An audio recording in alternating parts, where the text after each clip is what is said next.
के बीच के मां जो ज्ञान शब्द है उसकी कई प्रकार की ऐसो व्याख्या आती है समय के अनुसार, प्रसंग के अनुसार। परमात्मा को वाचक भी ज्ञान शब्द है और तत्व ज्ञान को वाचक भी ज्ञान शब्द है और साधना को वाचक भी ज्ञान शब्द आवे और ज्ञान के कई भेद आते हैं, सात्विक ज्ञान, राजसिक ज्ञान, तामसिक ज्ञान। जैसे गीता की 18वें अध्याय के वहां 20 के श्लोक में सात्विक ज्ञान, 21 के वहां राजसिक ज्ञान, 22 के वहां तामसिक ज्ञान। तो इसी प्रकार से थी गीता की 4थे अध्याय के 42 के श्लोक के बीच के मां ज्ञान तलवार से संशय का नाश करने की बात आवे, ये विवेक ज्ञान है। और गीता की 12वें अध्याय के 12 के श्लोक में ज्ञान से भी ध्यान श्रेष्ठ है। 12वें अध्याय के 12 के श्लोक में वो ज्ञान जो है सो परोक्ष ज्ञान है। इससे प्रकरण के अनुसार ज्ञान शब्द को अर्थ है। इसी प्रकार 13वें अध्याय के 11 के श्लोक में एतत् ज्ञानमिति प्रोक्तम ज्ञानम यद तो अन्यथा, ये जो ज्ञान है वो साधना को नाम ज्ञान कहे है। ज्ञान की प्राप्ति में हेतु होने से इनको नाम ज्ञान कहे। इसमें 20 साधन बतलाए हैं, बहुत ही उत्कोटि के हैं, 5 श्लोकों के बीच के मां। जैसे गीता की 16वें अध्याय के आरंभ के 3 श्लोकों में देवी संपदा के नाम से उत्तम गुण और उत्तम आचरणों का समूह, उसको देवी संपदा के नाम से कहा है। इसी प्रकार से ज्ञान के साधन के मां हेतु होने से इनको ज्ञान के नाम से कहा है। ये 20 साधन जो है परमात्मा के यथार्थ ज्ञान के मां बहुत ही सहायक है और ज्ञान निष्ठा के साधन में भी बहुत सहायक है। 7 के बीच के मां उपासना शामिल होने के कारण से कृतोपास्य के जो ज्ञान है वही असली ज्ञान इससे प्राप्त हो सका है। जो सच्चिदानंद घन परमात्मा उनको अच्छी प्रकार से जो ज्ञान है, भगवान को जो सगुण निर्गुण साकार निराकार जो स्वरूप है वह तत्व ने यथार्थ रूप से जानने को यो बहुत अच्छे विषय है। इसलिए इसके अनुसार हम लोगों को साधन करना चाहिए। ये प्रकरण गीता की 13वें अध्याय के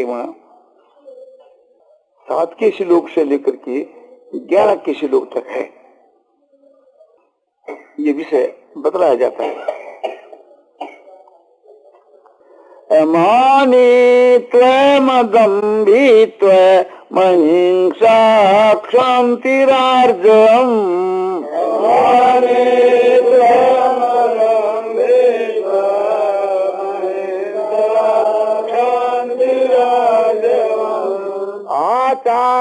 आचार्योपासनं शौचं स्थैर्यमात्मविनिग्रह,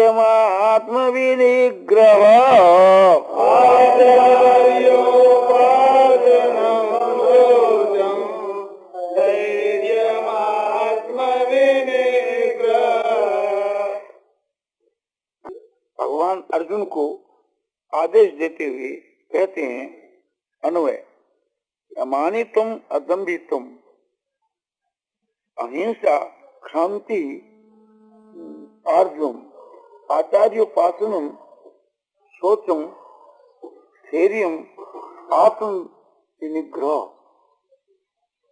इस श्लोक के बीच के मां ये 9 बात बतलाई। इसका शब्दार्थ यह है, हे अर्जुन, श्रेष्ठता के अभिमान का अभाव, दम्भाचरण का अभाव, प्राणी मात्र की किसी प्रकार की माने प्राणी मात्र को किसी प्रकार से थी किंचित मात्र भी कष्ट न देना और क्षमा भाव,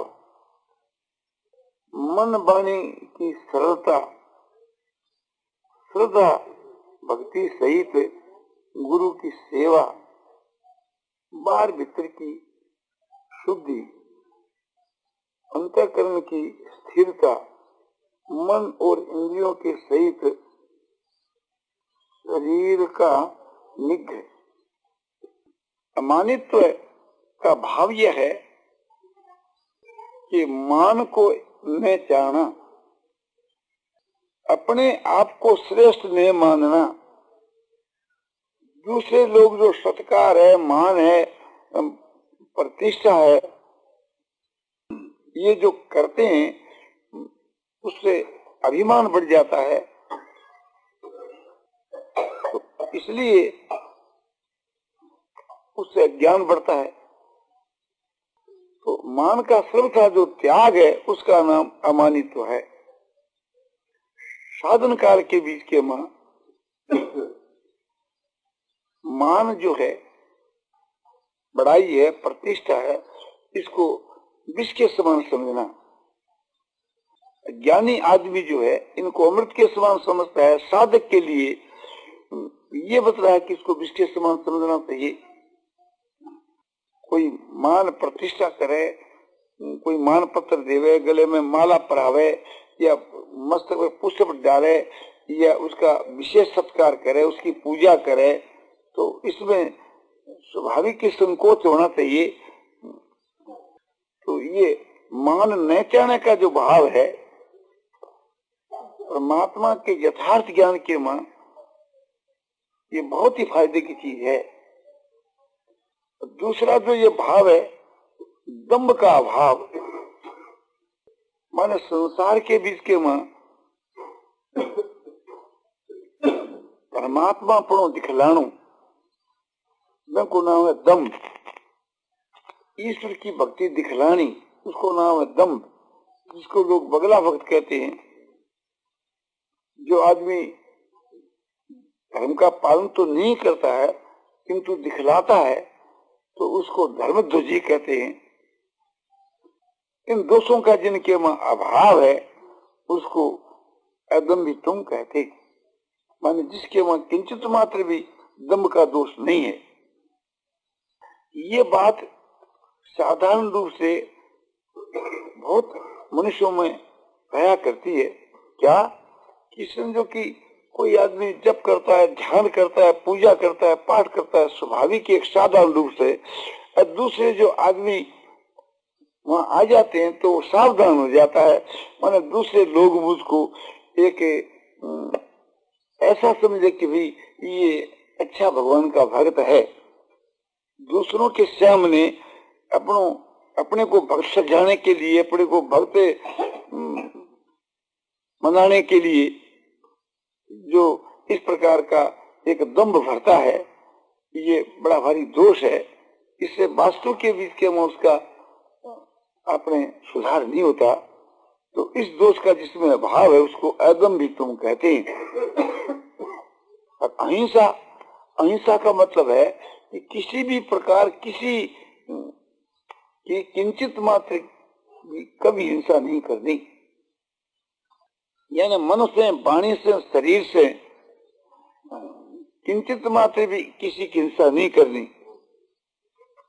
हिंसा के कई भेद हैं, उनसे रहित का नाम अहिंसा है। एक कृत्य, दूसरी कार्य, तीसरी अनुमोदित। कृत्य हिंसा उसका नाम है जो स्वयं हिंसा करे, कार्य उसका नाम है कि दूसरों से करवावे, अनुमोदित उसको कहते हैं कि कोई तीसरा करता है तो उसके वहां उसका समर्थन करे।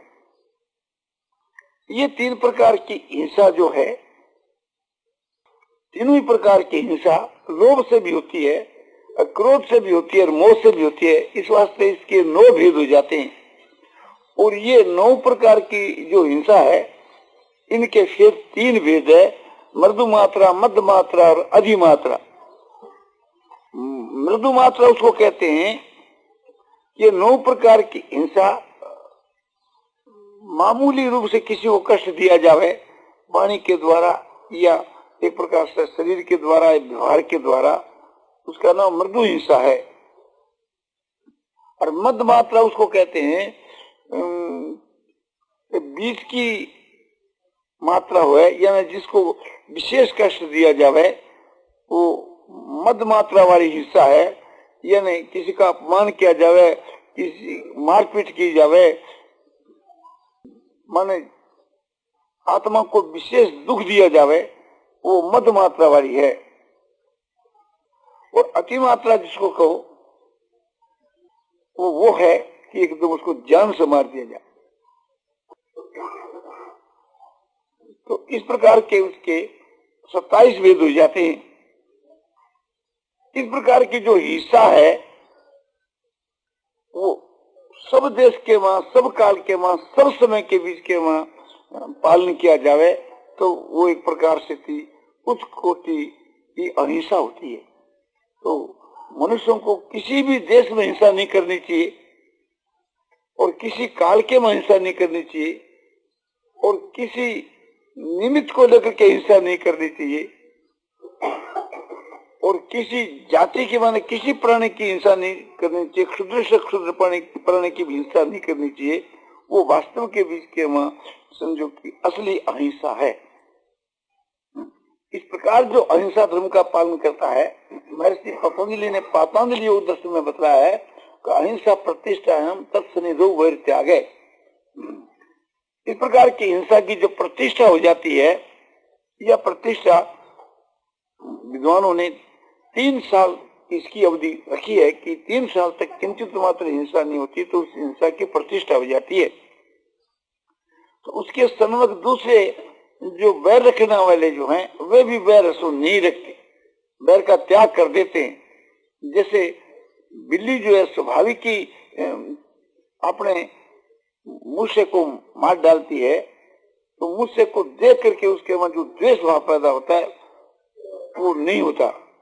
जैसे स्वाभाविक ही जो संग जो है हिरण को मार डालता है, बाज पक्षी जो है कबूतर आदि को मार डालता है, किंतु ऐसा जो हिंसा की प्रतिष्ठा वाला मनुष्य मौजूद होता है तो उसके सामने वे उस प्रकार से हिंसा नहीं कर सकते, इतना उसका प्रभाव हो जाता है। पर उसके साथ के वहां तो कोई बैर कर ही नहीं सकता। दूसरे जो स्वाभाविक जिनका बैर है वे भी अपने बैर का त्याग कर देते हैं। 2 आदमी आपसी में बैर रख करके निपटारा करने के वास्ते ऐसे पुरुष के पास में आते हैं तो वे बैर रहित हो जाते हैं, इतना उनका असर पड़ता है। अहिंसा के विषय में जिनकी प्रतिष्ठा हो चुकी है, तो अमानितम दमितम अहिंसा शांति, शांति नाम क्षमा का है। क्षमा का मतलब यह है कि सब प्रकार से उसके कसूर को माफ कर देना। क्षमा का मतलब यह है कि कोई अपराध कर दे तो उसका बदला में जाना न लेना।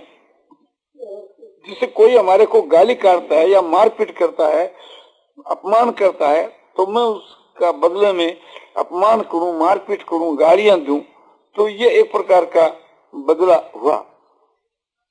तो ऐसा बदला न लेता है न चाहता है। दूसरा बदला का ये रूप है कि मैं मारपीट तो नहीं करता, किंतु पंचों के मां, प्रतिष्ठित आदमियों के बीच के मां एक प्रकार से मैं दरखास्त देता हूं और पंचायती कराता हूं कि इसने मेरे साथ में ऐसा बुरा व्यवहार किया, तो ये भी एक प्रकार का बदला लेना है। तीसरा यह कि पंचायती में दरखास्त नहीं देकर के सरकार के मां दरखास्त दे दूं कि इस आदमी ने मेरा अपमान किया, मानहानि का दावा कर दूं, तो ये भी एक प्रकार का बदला है। चौथा यह कि किसी को न कह करके मैं ईश्वर के पास के मैं दावा कर दूं कि ईश्वर से इसको दंड होना चाहिए, तो उसका नाम क्षमा नहीं है। उसको ईश्वर यदि स्वाभाविक की दंड देवे तभी एक प्रकार से थी मैं उसको बर्दाश्त करूं, तो वो भी क्षमा नहीं है। यानी क्षमा का भाव यह है कि अपराधी जो है उसको किसी प्रकार से थी उसे अपराध का फल नहीं मिले, उसको दंड न हुए, इस प्रकार का जो भाव है वो क्षमा भाव है। यदि किसी भी प्रकार से उस अपराधी को दंड मिल गया तो क्षमा कहाँ? तो जो मनुष्य क्षमा भाव रखता है तो उसके अपराध का बदला उसको नहीं मिलता, वो सब प्रकार से उसको माफ मिल जाता है, अपराध उसको माफ हो जाता है। पांचवी बात है आर्जो। आर्जो का मतलब है सरलता, वक्रता का अभाव। जैसे हृदय का भाव है इसी प्रकार से थी वाणी का भाव, इसी प्रकार से व्यवहार, तो उसका जो व्यवहार भी सरल, वाणी भी सरल और हृदय भी सरल, जिसमें पेश में हुए ये जो एक भाव है कि ये आदमी तो बहुत ही सरल है, इनका भाव तो बहुत ही कोमल है, ये तो बहुत ही अच्छा भाव वाला पुरुष है, ऐसा जो हृदय का जो एक भाव है, ऐसा ही जो व्यवहार है, उस गुण को आर्जव कहते हैं। आचार्योपासनम, छठी बात है कि आचार्य जो गुरु हैं और भी जो गुरु के तुल्य हैं उनकी सेवा करना, मन से, वाणी से, शरीर से उनकी आज्ञा का पालन करना, उनके संकेत के अनुसार चलना, उनके आदेश के अनुसार चलना, उनका जो सिद्धांत है उसके कभी विपरीत नहीं जाना, उनका जो उद्देश्य है उसका पालन करना और सब प्रकार से उनको सुख पहुंचाने का भाव रखना, उनका आदर करना, सत्कार करना, ये सब आचार्य उपासना के अंतर्गत है। इस प्रकार से अपने गुरु की और गुरुजन जो हैं, माता पिता और जो बड़े हैं, पद में बड़े हैं, अवस्था में बड़े हैं, वर्णाश्रम में बड़े हैं, वे सभी ऐसे गुरु के तुल्य हैं। इसलिए उन सबका आपने सत्कार करना, सबकी सेवा करना, ये आचार्य उपासना के अंतर्गत ही सब आ जाती। शौचम मान पवित्रता। पवित्रता दो प्रकार की होती है, एक भीतर की, एक बाहर की। भीतर की मान अंतःकरण की पवित्रता, अंतःकरण की शुद्धता, अंतःकरण के बीच के वहां जो दुर्गुण और दुराचार जो हैं और दुर्व्यसन जो भरे हुए हैं उनसे रहित होना, ये अंतःकरण की पवित्रता है।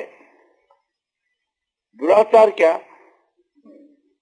कि जैसे झूठ है, झूठ बोलना, चोरी करना, व्यभिचार करना, हिंसा करना, मदिरापान करना, मांस खाना, जुआ खेलना आदि बहुत से जितने जो पाप हैं, इनके जो संस्कार जो हृदय के जम जाते हैं वो एक प्रकार से उसको मलदोष भी कहते हैं और उस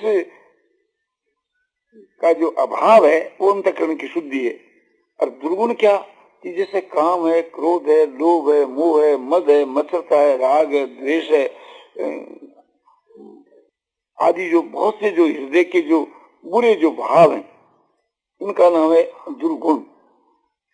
दुर्गुणों का अभाव हो जाना और दुराचारों का अभाव होना और बुरे व्यसनों का जो स्वभाव के मान दोष है उनका अभाव होना, ये अंतःकरण की शुद्धि है।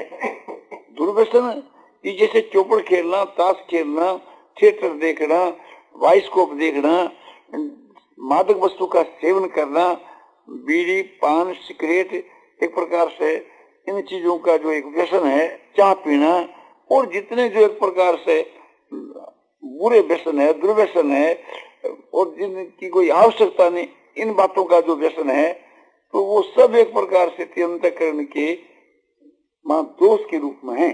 उनसे अंतःकरण को पवित्र करना जो है वो एक प्रकार से भीतर की शुद्धता है, पवित्रता है। और बाहर की पवित्रता जैसे सोचाचार, सदाचार, शरीर की जो पवित्रता जल मृत्यु का से थी, इसी प्रकार से थी भोजन की पवित्रता। भोजन जो है न्याय युक्त रुपया कमाया जाता है, उनसे जो किया हुआ जो भोजन है वो एक भोजन पवित्र है। दूसरे वस्तु से जो भोजन पवित्र है कि सात्विक भोजन है तो वस्तु से वो पवित्र है और पवित्रता से बनाया जावे तो वो भोजन है सो पवित्र है। ये सोचाचार के ही अंतर्गत है। और सदाचार सबके साथ में अच्छा व्यवहार करना, स्वार्थ का त्याग करके सबके साथ में अच्छा व्यवहार करना। और भी एक प्रकार से थी बाहर के जो उत्तम जो आचरण है वे भी सदाचार के ही अंतर्गत हैं। तो इसका नाम है सोच, बाहर और भीतर की पवित्रता। और स्थैर्य, स्थैर्य का मतलब है कि स्थिरता, मन और बुद्धि की स्थिरता। जैसे अंतःकरण के बीच के वहां चंचलता है, उस चंचलता का जो अभाव है वो सो स्थैर्य है। जैसे अंतःकरण के बीच के वहां 3 दोष होते हैं कि मल दोष, विक्षेप दोष और आवरण दोष। तो अंतःकरण की पवित्रता जो है इसमें मल दोष का अभाव बतलाया गया, और अंतःकरण की जो स्थिरता है इसके में विक्षेप दोष का अभाव बतलाया गया। तो यह बुद्धि को लक्ष्य लेकर के प्रधानता से कहा गया कि बुद्धि की स्थिरता और मन की स्थिरता भी उसके अंतर्गत ही समझ लेनी चाहिए। ये 8वीं बात है, यानी जो 20 पदार्थ हैं ये 8वां पदार्थ है। और 9वीं बात है आत्मा का निग्रह। आत्मा माने प्रधानता से मन का निग्रह, मन को वश में करना। और इंद्रियों को भी आत्मा कहते हैं, तो इंद्रियों को वश में करना, शरीर को वश में करना, इनको सब कंट्रोल में रखना, इनको सब अपने अधीन बना करके रखना।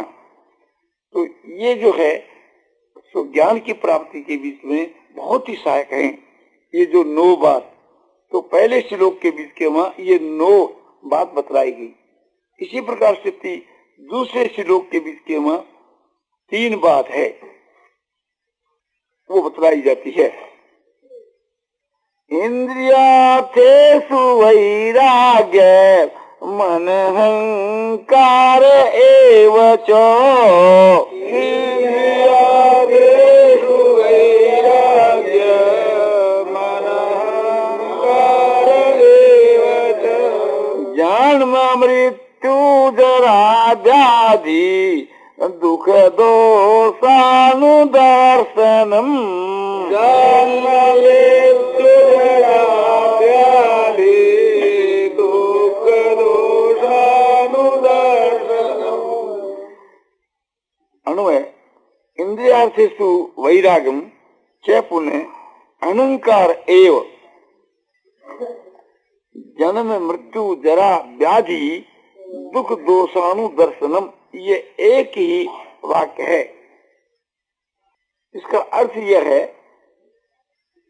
कि तथा इस लोक और परलोक के संपूर्ण भोगों के वहां आसक्ति का अभाव और अहंकार का भी अभाव एवं जन्म मृत्यु जरा और रोग आदि के वहां दुख दोष का बारंबार दर्शन करना या विचार करना, ये शब्दार्थ है। इसका भाव यह है इंद्रियार्थेषु वैराग्यम, इंद्रियों के जो भोग हैं शब्द स्पर्श रूप रस गंध, और मन भी इंद्रिय इस वास्ते मन का जो विषय है, इन सब के बीच के वहां समझो कि वैराग करना। इसी प्रकार से थी जो कर्मेंद्रियों के जो विषय हैं उनसे भी वैराग करना। संसार के वहां सारे पदार्थों के बीच के वहां वैराग करना, भोगों के वहां वैराग करना, वो वैराग एक प्रकार से थी तीव्र वैराग करना। तो वैराग जो है ये साधन के बीच में बहुत ही सहायक है। ज्ञान के साधन में तो सहायक है ही, ज्ञान का तो ये खास अंग है जो वैराग है। बिना वैराग के बिना ज्ञान हो भी नहीं सकता, और बिना वैराग का ज्ञान जो है वो कोई काम की चीज नहीं है। तो वो एक समझो कि कथन मात्र का ही वैराग, कथन मात्र का ही जो है सो ज्ञान है जो वैराग से शून्य है। इस वास्ते वैराग एक बहुत ही उच्च कोटि की चीज है। भक्ति के साधन में भी वैराग की आवश्यकता है, कर्मयोग के साधन में भी वैराग की आवश्यकता है, अष्टांग योग के साधन में भी वैराग की आवश्यकता है। परमात्मा की प्राप्ति के जितने जो साधन है सबके बीच के मां वैराग की विशेष आवश्यकता है। और जब चित्त के मां वैराग हो जाता है तो संसार के सारे पदार्थ और भोग से उनकी वृत्तियां स्वाभाविक हट जाती है, उसमें स्वाभाविक की उपरति हो जाती है, मन उपरति आ जाती है, तो संसार से उपरमुखा हो जाता है जब चित्त के वहां वैराग हो जाता है। इस श्लोक में दूसरी बात यह है कि अहंकार का अभाव, अहंकार के अंतर्गत जब अहंकार का अभाव हो जाता है, मैं भाव का अभाव हो जाता है, तो उसके मां जो है घमंड जो है, जो एक प्रकार का जो दोष, ये तो अहंकार का एक टुकड़ा है। तो अहंकार के अभाव से थी घमंड जो है, अभिमान जो है, इत्यादि जितने जो दोष हैं उनका उसमें अभाव स्वतः ही हो जाता है। तो अहंकार का अभाव कि ये जो देह के मां जो आत्म बुद्धि है, अनात्म जो देह है, इसमें जो आत्म अभिमान है, इसका नाम है अहंकार। तो अहंकार का जो अभाव है ये ज्ञान के मां प्रधान चीज है। जब तक देह के मां अहंकार है तब समझो कि ज्ञान होना कठिन है, अव्यक्त गति भी उसके लिए कठिन है। ये बात भगवान ने गीता की 12वें अध्याय के 5 श्लोक में बतलाई। और ज्ञान का जो उच्च कोटि का साधक है उसमें अहंकार का अभाव स्वाभाविक हो जाता है। गीता की 18वें अध्याय के 17 श्लोक में भी ये बात बतलाई है कि इससे न कृतो भाव बुद्धि से न लिपते अथवा पिसे मान लोका न निबद्धते।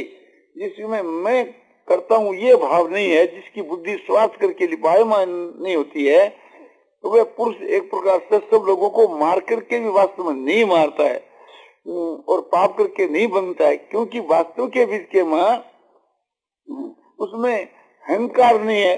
कर्तापन का अभिमान एक प्रकार से कहां से होगा, और कर्तापन का अभिमान नहीं, अहंकार नहीं, तो उसके द्वारा होने वाली क्रिया वास्तव में क्रिया ये सुनी है और उसके द्वारा किसी का अनिष्ट हो भी नहीं सकता। तो यह ज्ञान के साधन के बीच के मां अहंकार के अभाव की प्रधानता है। योग के साधन में, भक्ति के साधन में सूक्ष्म अहंकार है तभी इतनी हानि की बात नहीं है, और ज्ञान के साधन में तो अभाव होना ही चाहिए। तीसरा साधन है कि एक प्रकार से जन्म मृत्यु जरा व्याधि दुख दोषानुदर्शनम, माने जन्म में, मरने में,